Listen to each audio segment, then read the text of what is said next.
This is the number one thing I never do as a private English teacher. I never tell my students how many classes they need to book with me each week.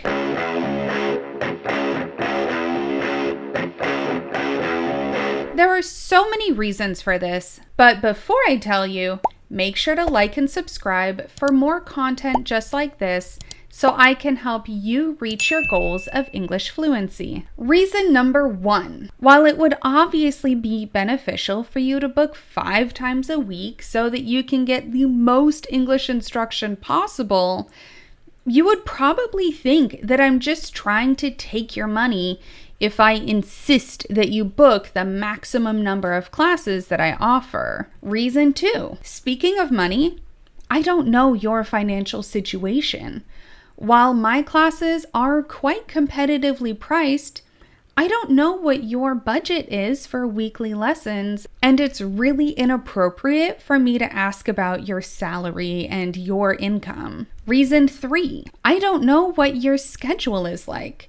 Maybe you're a student, you have a time-consuming job, or you're a busy parent, or maybe you have all the free time in the world. No matter what your situation is, I can't force you to carve time out of your schedule in a way that may not be conducive to a healthy work, life, and study balance. So what do I do when students ask me how many classes they should take? First, I ask them about their English learning goals and if they have a deadline coming up, such as if they plan on taking the TOEFL exam or maybe going on an international vacation. This will help me figure out how much time they should prioritize studying different elements of English. Then I ask them how much time per day or week they can devote to active English practice.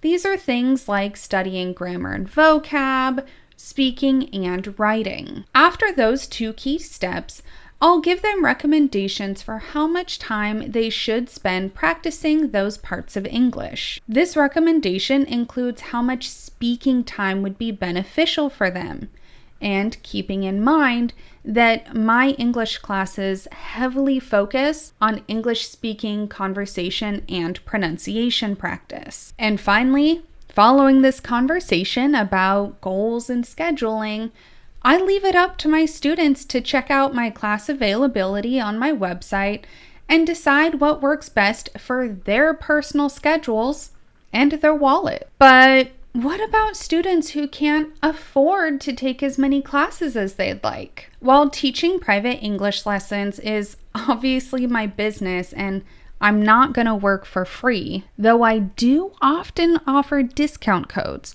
So make sure you're following me on Instagram because that's where I'll post them. My ultimate goal is for all my students to achieve their goals of speaking English fluently and with confidence. So after discussing how much time my students can devote to active English learning each week and giving my personal recommendation for how much time they should study those different elements of English, I go through each of those elements and give recommendations for different ways that they can study them, most of which you can find in my free weekly study planner. For example, with vocab, I'll recommend using the 5x5 vocabulary study method for about 15 minutes a day. And for speaking, of course, I'm going to recommend classes with me because I can give them personalized feedback and corrections. But I'll also tell my students to try out things like mirroring practice to work on their pronunciation, or maybe even trying out English conversation night with family and friends